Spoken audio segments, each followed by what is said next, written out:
Hey everyone, Curse Deck Builder here, making our way to 10,000 decks assisted. And right now we've got Magus Lucea Kane, a spell copying kind of Hydra or X cost deck.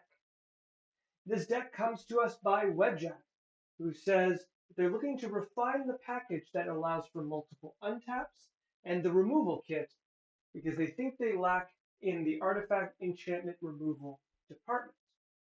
And their budget is nothing outrageously expensive, $20 tops. I think we can very much so build with those restrictions. As always, this deck list will be in the video description below, and I highly recommend you take a look through it.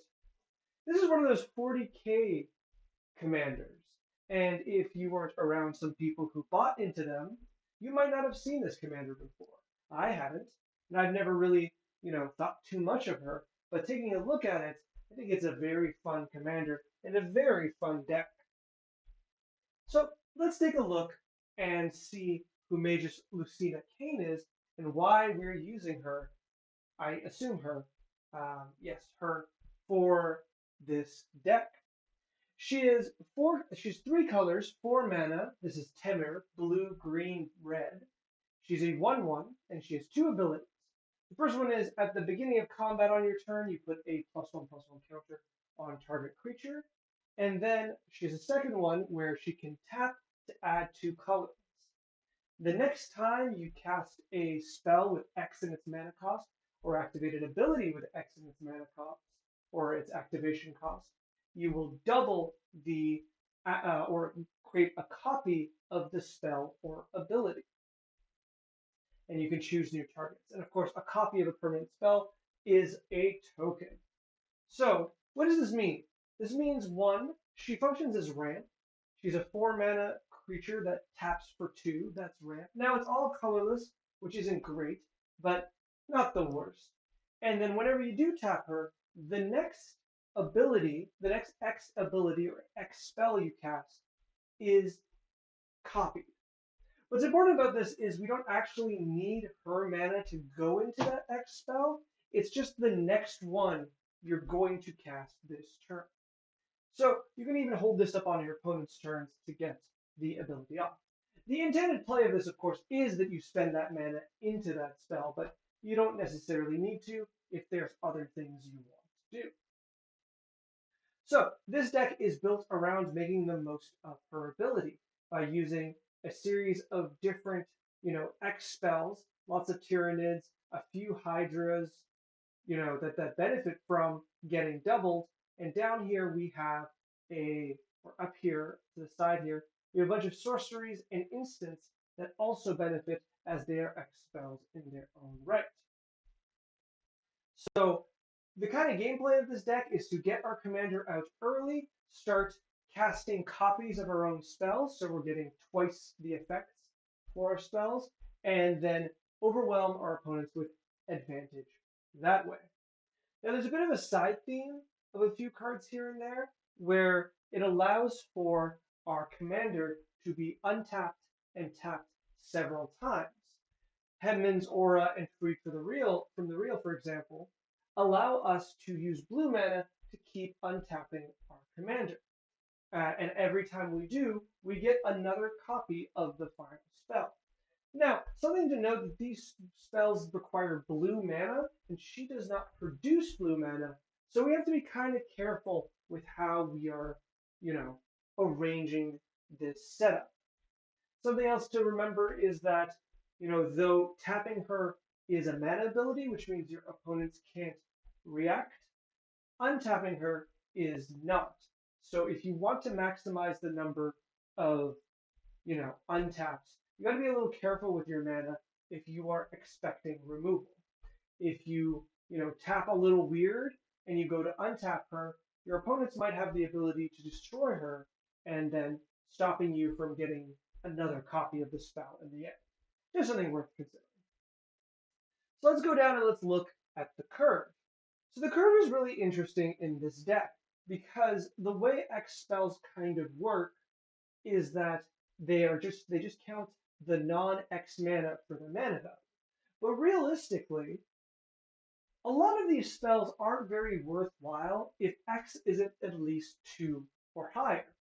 So, looking at the one cost X spells, we can see Shibian Devastator is probably 3 mana or higher. Sporosite, because it has 2 X symbols, is actually 5 mana or higher. Termagant Swarm, 3. These are 3, 3, 3. And same over here, if we start looking at our 2 mana X spells, they're usually 4 or higher. So these are just a little higher up as well. So our mana like our kind of what do you call it? Our curve is not it's not that it's lying to us. It's just a little incorrect because as much as we can look at this and be like, oh well, you know, Hydroid Krasis, Hydroid Krasis is 4 mana. Yeah, but it can also be much more than 4 mana. In fact, Hydroid Krasis gets considerably better the higher mana cost this goes, right? Like if we get X to 6, well, we're drawing 3 cards and gaining 3 life, so it could be an 8 mana spell.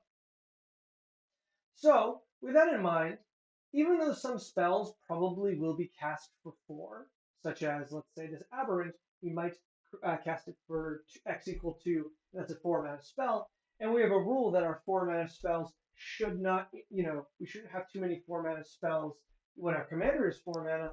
We kind of get around it because of the modifiable or the modular is the word I'm looking for, the modular nature of a lot of our cards. So I'm not too worried about that. But still, let's take a look at our 4 slot, see if there's anything that sticks out. Obviously, our commander doesn't matter. We're good. Herald, let's go back to Herald. Let's look at Rasheen Mirander, who taps for 4 mana for your X spells. I think that's very much still worth it. It does something very akin to what your commander does without the doubling. She's a very, very strong giant, so I think it's perfectly fine that she has the same mana cost as her commander.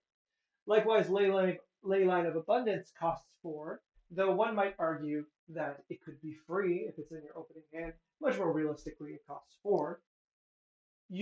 What this thing does is makes our commander tap for 3 mana as opposed to 2, which is really, really strong. Unfortunately, that mana still can't be used to untap because we need blue mana, not green. But it's still a welcome addition here, so I'm not too frustrated by it. Herald of Secret Streams, though. Well, this is a bit tough because I find this effect is not very good for this deck. It makes it so our +1/+1 counter creatures can't be blocked, but I don't know if that's exactly what we want here, right? Though it feels strong, like don't get me wrong, if I imagine a 5/5 Tyrannid made with all these +1/+1 counters for it to be unblockable is pretty good. And if we copy it, we have 2 5/5s. I don't know to what degree that's going to matter. If Herald is really, really good, it's going to get removed, and if it's not very good, such as if your commander keeps getting knocked out of the out of you know kept off the battlefield, or if there's board clears, or if your opponents are dealing with the creatures that you're casting, well, all of a sudden Herald doesn't look as good. That being said, as I talk about it, I am kind of softening up on this Merfolk. I think it's probably fine, but it is on my radar as a card that kind of stands out as being a little strange. You can't really proactively put this card out. This card is only really good when you already have a bunch of creatures and counters, and your commander's ability to put a counter here and a counter there is good enough that I think maybe it all adds up in the end. So I'll let Herald live this time. Looking at the rest of the deck, I think it's particularly well designed. I don't think there's a lot of things that I look at and immediately think of kicking out. Radiclaw Mystic and Scavenging Ooze, right, also because they're beside each other. I don't particularly think they're the best cards here, but I think they're okay. I think over here, March of Swirling Mist feels strange too. I don't particularly think you want to phase out a lot of cards in this deck. And if you copied something, I don't know if you really need to copy it. Like, if you copy the spell, I just don't think you'll have enough targets that you really care to phase out. Like, remember that creatures phase out until their opponent's next turn. So if you're next in line in turn order to me, and I phase out your creatures on my turn, I've effectively kind of done nothing. But let's just say I phase out the whole board.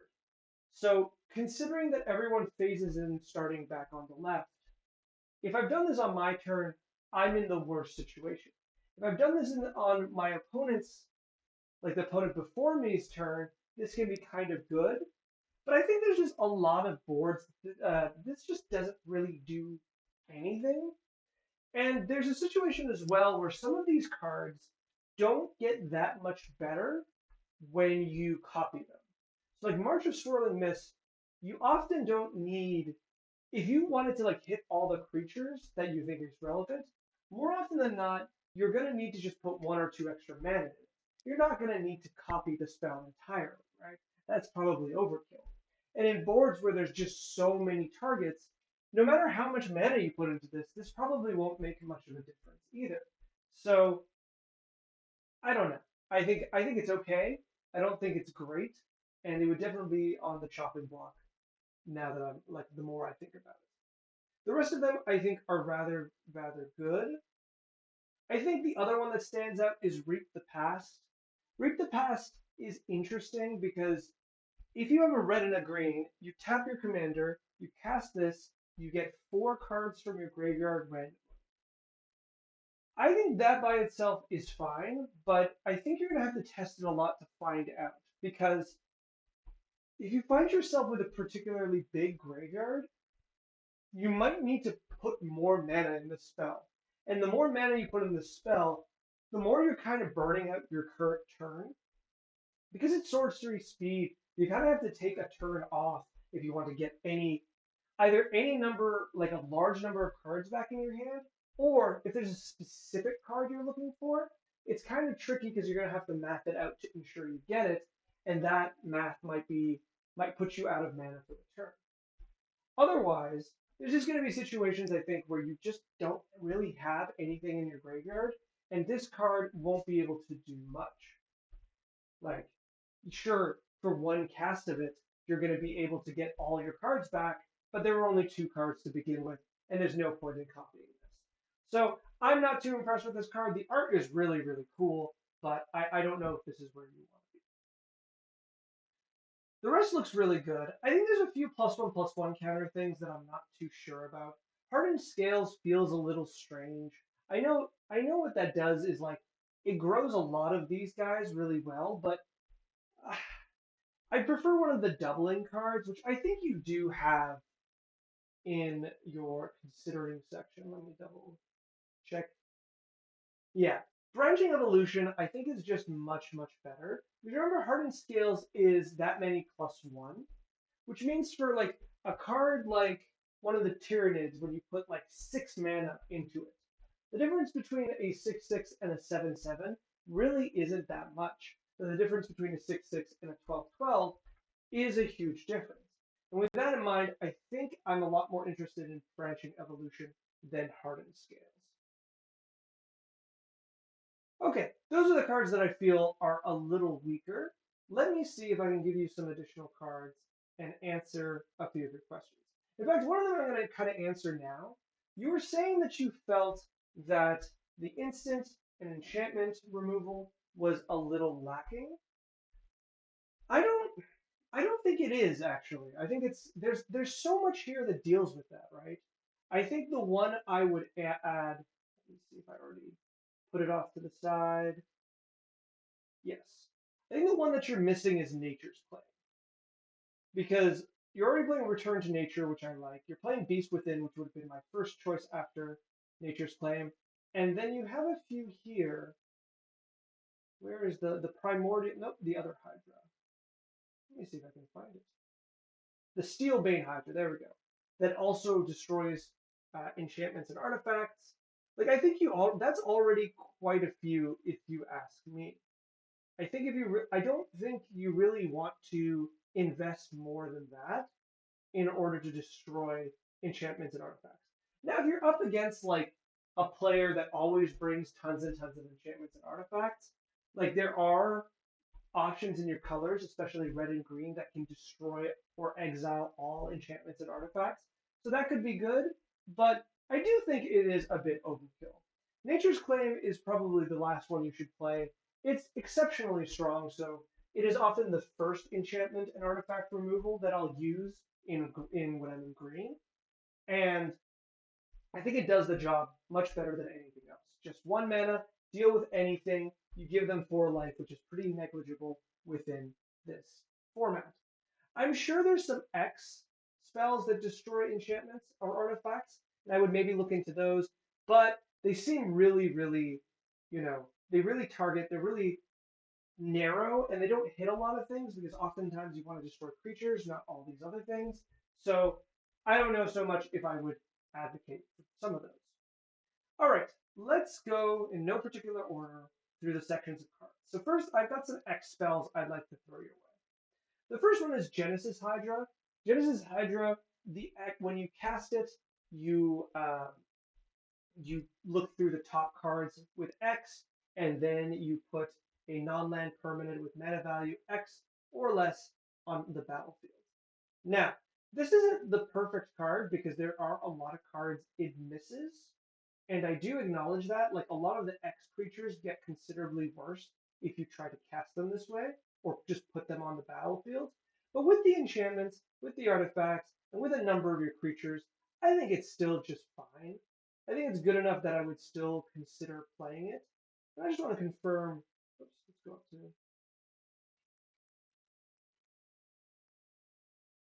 copy that spell or ability. I guess you don't cast it, so you don't actually get the trigger. So maybe I'm wrong on this one. Let's say never mind on Genesis Hydra. I like it in here, but if it doesn't get the cast trigger, it's just not as good. All right, let's go to other ones that I think are a little better. Open the Way, recently printed, is X green green. X can't be the number greater than the number of players in the game. Reveal cards from the top of your library until you reveal X lands. Put them onto the battlefield. What I really like about this deck is that it finds a way around this restriction. So by itself, if you have 2 green in your commander, this will get you 4 lands into play, which is fine. That's just the number you would get as the maximum power of Open the Way. But if you have 2 additional mana open, so 4 mana plus your commander, this will be the maximum power can be, which is 4 with 4 players, and then you will get 8 lands into play. It's a little tricky because it has the limitation for some reason, but for all intents and purposes, I think this is rather good in the deck. I wish you could pick what lands you put into play, but I still think it's really, really strong. Nice and easy ramp for the rest of your deck. Similarly with ramp is Awakening the Woods. Unfortunately, this card is a little more expensive, but I'd be amiss if I didn't mention it.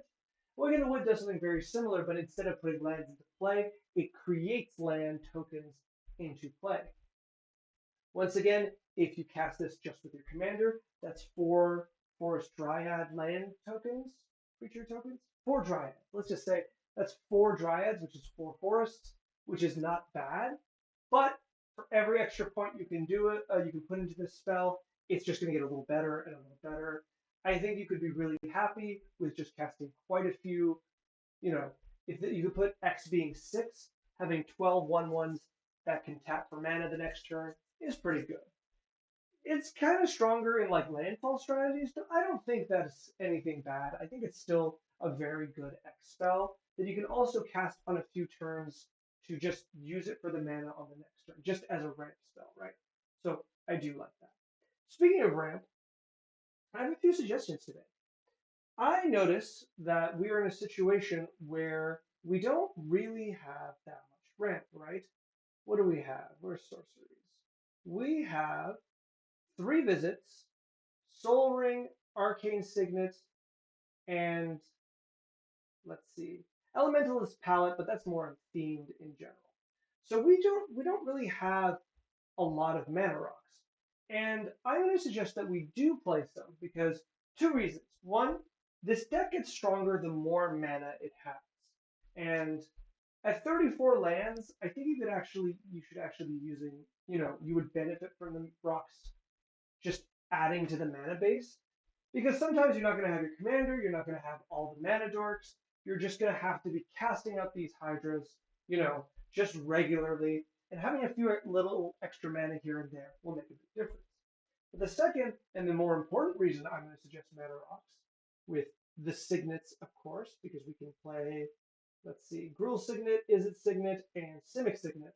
And likewise, in the talismans, we can play Talisman of Impulse, Talisman of Creativity, and Talisman of Curiosity. The reason is we're playing a 4-mana commander that is in 3 colors and that benefits your game plan very, very highly if she is out as early as possible. The goal is to put her out on turn 3, after which we can use all this ramp, playing lands, her as ramp, to power everything else out. So even though, we haven't been playing a lot of creatures in advance, that's actually fine because the Magus doesn't really care about that, right? It's all about getting her out and then casting all of your spells. And with that, I think you really want to get her out as soon as possible. So these kind of ramp cards are pretty good. You are in green, so you can just play like the suite of like Farseek types effects in addition to your 3 visits because they tend to be very strong. But for a little variety, it's never a bad idea to cast some of the signets. The signets are really good because they fix you into colors of mana like 2 at a time as opposed to 1 or the other, and that can be really helpful with casting your commander on curve, or even before curve, I should say. All right, I have a few others here. I honestly have only one extra removal spell to talk about, and that's Lightning Bolt. Though Chaos Warp might also be worth considering. Both of these are just a little more removal. Chaos Warp is just nice because it hits everything, so maybe that is my last main card to suggest, where Chaos Warp will hit instant sorceries, my goodness. Artifacts, enchantments, creatures, lands, planeswalkers, battles, everything, right? And so, with that in mind, this can kind of solve your problem of feeling you can't hit everything all the time.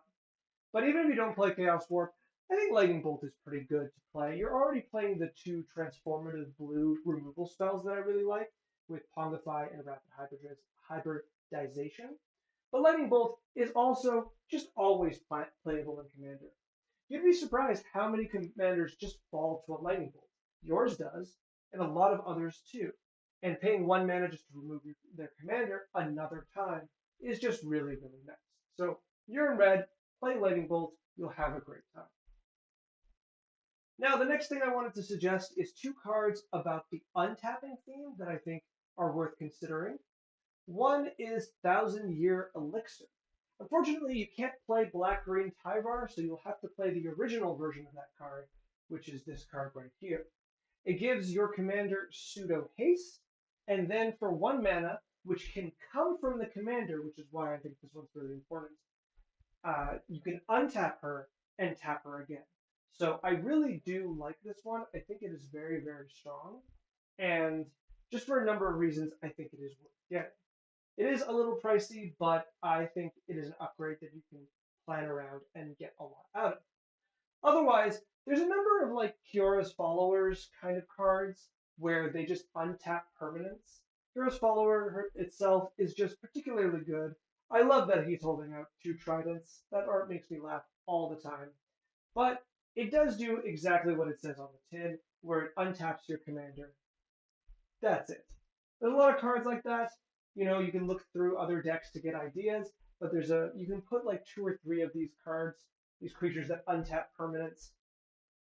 And at worst, they untap lands for ramp, so it's not particularly bad. I will say later in the game they do get considerably weaker, especially if they have summoning sickness, but it's something worth considering. I see that you're already playing Rhythm of the Wild, and you're also playing Temur Ascendancy for haste. So it does get a little better with Kiora's Follower, and 1,000-Year Elixir works as another enabler for haste for your commander. But if you wanted one more, I think Cascade Concordance Crossroads, that's what it is. Concordant Crossroads would be fine as another type of version of that card. Yes, it gives your opponents haste, but considering you're summoning giant Tyranids and their twins, I think you'll get away with it rather easily. Then I finally have two last cards that I want to suggest that I think are just kind of interesting. One, I don't know how I feel, but like I wanted to say Evolution Sage. Now I don't want to put too much proliferate, especially because I already suggested maybe the +1/+1 counter is not the strongest part of the deck, but by the sheer notion that your commander just adds one counter every turn, and that counter can go on any new creatures, Evolution Stage tends to be really, really good because you just set up situations where each of your creatures has one counter. You play the Evolution Sage, you play a land, and bam, everything just grows. And not doubles in strength, but doubles in modified strength, which I think can be really, really strong. If you have ramp, if you have fetch lands, this ability gets much, much stronger. But all that to say, I don't know if it really does fit. I think it's kind of neat, but it was on my mind, and I did think I should point it out. Finally, the one that I think is a little more important here is Gamble. I see that we're already playing Worldly Tutor. I think there's no reason not to also play Gamble. We are in the colors. Gamble's main perk is that it can get any card in your deck, and then you just discard a card at random. I will say there are cards that are better than others. Unbound Flourishings, I think, is one of the strongest cards in your deck, and I think that would be the one I would tutor every time.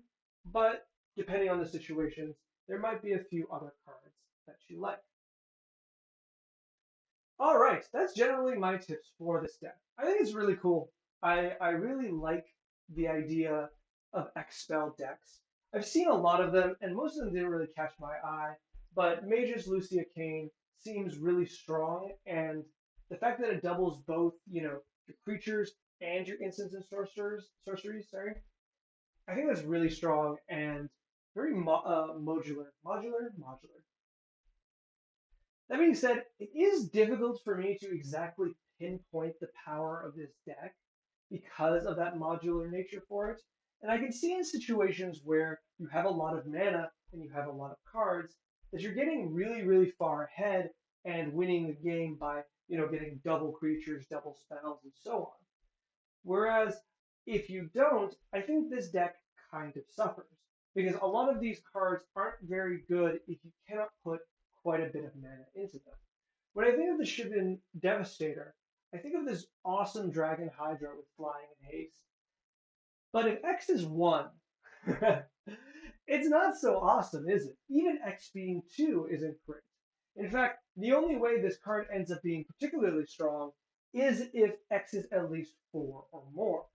And then when you start doubling it and start putting out this group of flying dragon hydras, I think then you're having a really, really good time. But if you're not set up with the mana with your commander, this card kind of rots in your hand. That's kind of why my suggestion was to add more ramp. And I think that's the direction I would tell you to go first beyond anything else. There's a lot of cards and a lot of different things I suggested, but starting with the ramp is probably a good solid base to build your deck out of. I know it's not always the most exciting way to improve a deck, but it is the most consistent and the most noticeable way. You'll really be able to tell the difference once you change it up. As always, I hope this deck assist video helped. And if you want to send me another draft of this deck or another draft of any deck, there is a link in the video description below that you can click to a form, and when you fill it out, I'll get your deck. Also, if you would like to put your deck at the head of the line, make it the next deck I look at, there is a link to do so there as well. Finally, if you'd like to comment, like, subscribe, I would be very, very grateful. It does really help the channel, and it's always a nice little touch to see that someone has liked the video. It really does make my day. All right. Good luck.